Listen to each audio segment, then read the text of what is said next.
Ana, agradecerte por el libro, agradecerte por traernos estas historias en las que muchos nos vemos reflejados en el espejo, y bueno, y contarnos cómo surge la idea de este libro y cómo llega este libro hoy cómo llega a concretarse y cuánto tiempo llevó este parto. Contanos, Ana. Bueno, mira, la verdad, muchas gracias primero. Y bueno, yo he escrito toda mi vida, desde que soy niña, entonces siempre guardo mucho las historias o vivencias y cosas que voy teniendo. Y siempre como que se me habían antojado hacer un libro. Este es mi segundo libro. El primero fue en el 2008, o sea que ya hacía mucho tiempo. Y fue como muy chistoso porque la inspiración me llegó cuando fui a ver la película de Mujercitas, que es una película con la que yo, bueno, una historia con la que yo crecí, que la pusieron en el cine en enero de este año. Y cuando vi ese personaje de Joe que va y entrega el libro y este sueño que quiere cumplir, dije, bueno, ya, yo a mis 50 años ya es hora de que regrese y vaya y me atreva, ¿no? Porque siempre publicar, pues, es un poquito abrir el corazón a las demás personas y te da un poquito de miedo.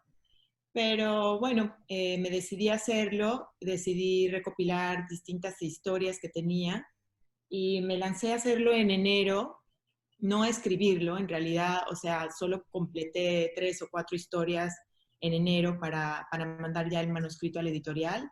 Y el proceso de edición sí se tomó desde enero hasta septiembre. Obvio, como se nos vino la pandemia en medio, pues se alargó un poquito más. Bueno, Ana, quería que nos contaras un poco algunas de las historias que hay en el libro. Por cierto, son historias que tienen unos condimentos tan sabrosos. Y algunas, por ejemplo, nos hablan de tu familia, nos hablan de tu novio, como vos llamás a tu esposo, y me parece maravilloso. Nos hablan de tus hijos, de distintos momentos, de la comida, de la cocina en tu casa.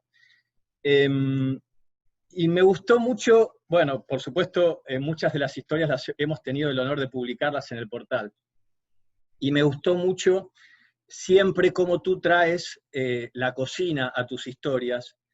Eh, y bueno, esta historia, por ejemplo, la que le pusiste mole, Uh-huh. y habla de ese plato tan típico y de ese preparado tan interesante que ustedes preparan en México. Contanos, por ejemplo, esta historia, cómo vino, cómo surgió, algún detalle. Sí, o sea, en realidad en México, yo creo que en muchas culturas, la cocina es como que la base de la familia, o sea, es donde te juntas a convivir, a cocinar, a disfrutar lo que estás cocinando. Y bueno, yo crecí en una familia donde era muy común cocinar en familia, cocinar juntas. Entonces, sobre todo mi abuela hacía los fines de semana, los domingos, nos juntaba todos y comíamos mole. Entonces, las mujeres tradicionalmente estábamos en la cocina y bueno, yo era una niña y los señores pues viendo fútbol o platicando algo así, pero era como esta convivencia tan bonita de la familia en la cocina, yo diría algo tan puro, ¿no? Y que no sabes en ese momento que se va a volver tu añoranza y tu historia.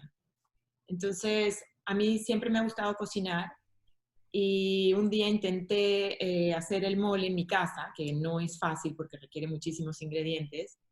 Y entonces, mientras lo hacía, yo prácticamente sola en la cocina, me recordaba de mi familia y todo esto y dije, bueno, qué bonito que mis hijos también puedan sentir por lo menos los olores y aunque no participan mucho en la cocina ellos, sí me ven, sí huelen, sí sienten, sí prueban y no sé, como que también empiezan a tenerle ese cariño a la comida mexicana, por ejemplo, ¿no? Porque es algo... Y tú encuentras en la cocina y en la comida y en los preparados nuestros tradicionales que de alguna forma tenemos la oportunidad de traer nuestros ingredientes a casa y de volver a conectarnos con la tierra, ¿no? Que eso tú lo has hecho tan bien en tantas historias, que nos cuentas tantos detalles de, de México, de la cultura de ustedes, que nosotros, los que hemos leído tus historias, podemos viajar un poco a los pueblos, a las cocinas, a saborear un poco esos ingredientes. Muchos de nosotros hemos vivido también esa falta de muchas veces de las cosas nuestras que han quedado atrás, ¿no? Y que tratamos a veces de revivirlas y de no perderlas.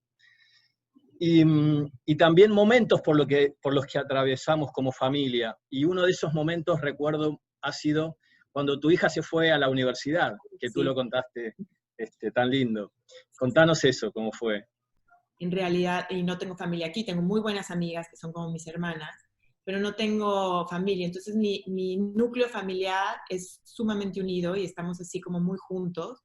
Y en el momento que me tocó que ella se fuera, fue como una despedida terrible. O sea, ya me la estaba temiendo, pero cuando pasó no me imaginé que iba a ser tan fuerte.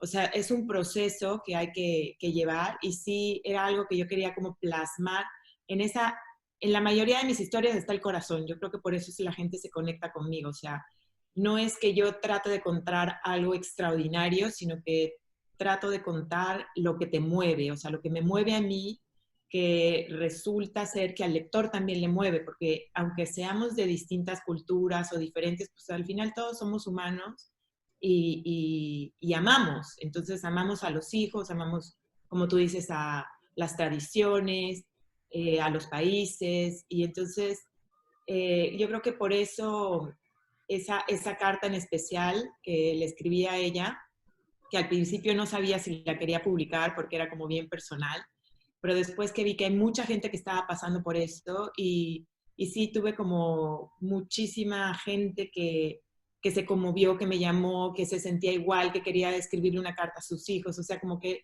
fue un momento bien, bien especial.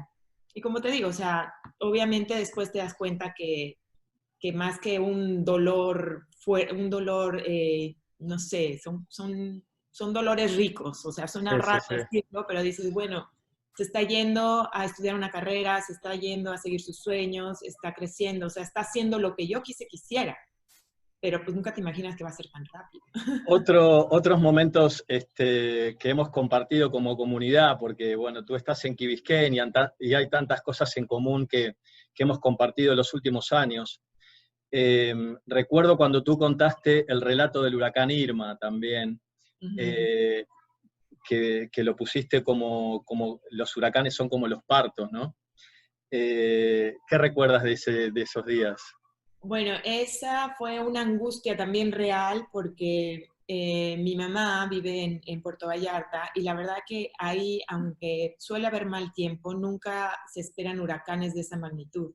Entonces, el huracán Patricia iba a resultar ser como una cosa catastrófica y ahí no es que las casas tengan tormenteras o los vidrios sean antihuracán, o sea, en realidad o sea, no hay tanta protección. Y yo lo que quería es que mi mamá se fuera de la playa, se fuera de la costa y se fuera como un poquito más a una ciudad. Pero en ese momento teníamos nuestra pariente más vieja, la tía María de la Luz, y ella no podía, por su situación de salud, no podía evacuar, no podía irse de ahí. Y mi mamá decidió que ella iba a ser la que se quedaba con ella. Entonces, todo ese proceso del huracán, no sé, porque como dices tú, en Miami hemos vivido muchos huracanes, pero es diferente cuando tú lo estás viviendo y sientes que puedes como tener el control, me voy para acá, Sí. me voy para allá, o sea, sabe lo que está pasando. Y mi mamá me llama 27 veces, pues ahora estábamos al revés. Ella estaba ahí y yo llamándola a cada momento a ver cómo estaba y todo eso. Y sí, en realidad es como un parto, que ya una vez que pasa, te olvidas, no quiere, o sea, o sea, te olvidas de toda la angustia. Claro, al final, pues gracias a Dios todo el mundo estuvo bien y no pasó Mm. nada.